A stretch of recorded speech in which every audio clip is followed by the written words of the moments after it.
One of the shortest stages in this 2012 Dakar, stage 12 is also one of the toughest for the remaining contestants. In the overall standings at the start of the day, Stefan Peterancel is still in the lead in the car category, while Cyril Desprez tops the leaderboard in the motorbikes, with a 2-minute and 22-second lead over Marc Coma. Having won the previous stage on Thursday, the Frenchman is the first one on the road, 50 kilometers after the initial starting point due to flooding Rios. And right from the start, Marc Coma decides to attack. The Spaniard is intent on reducing the gap with Desprez and is looking sharper than ever. After 72 kilometers, he's already 30 seconds clear of his French rival.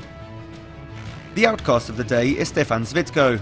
The Slovakian is the quickest at that point with a time of 45 minutes and 26 seconds.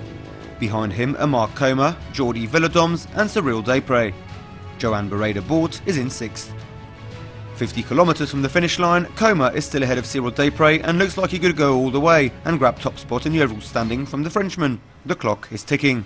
The final section of the stage sees the riders travel through the Nasca dunes, a soft, tricky type of dunes where problems can quickly arise. But Coma proves to be the most agile in this soft sand and the fastest.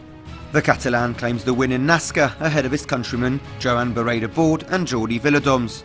Cyril Desprez finishes in 4th, 3 minutes and 57 seconds adrift of Coma, and sees the Spaniard reclaim top spot in the overall standings. In the car category, 3 men were the first ones on the road: Stefan Peterancel, Nani Roma and Ricardo Leal dos Santos. Following his mechanical problems on Thursday, Robbie Gordon is 4th in the overall standings.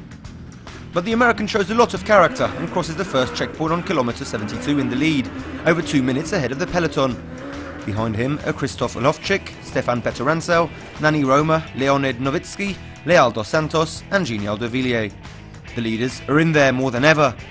But the Nasca dunes will prove to be treacherous for most of these drivers. Stefan Peterancel finds himself stuck in the sand and loses about 15 minutes, while Nani Roma suffers the exact same fate minutes later. Amongst the minis, Leonid Novitsky is the only one who manages to get past the dune sections unscathed. The Russian arrives in Nasca in 2nd place, however, as the day's winner is none other than Robbie Gordon. On board his orange monster, the American floats above the dunes to reach Nasca ahead of the pack. He finishes the stage 15 minutes ahead of Novitsky and 22 minutes ahead of Genial de Villiers. In the overall standings, things stay pretty much the same with Stefan Peterancel firmly in the lead, 20 minutes ahead of Nani Roma.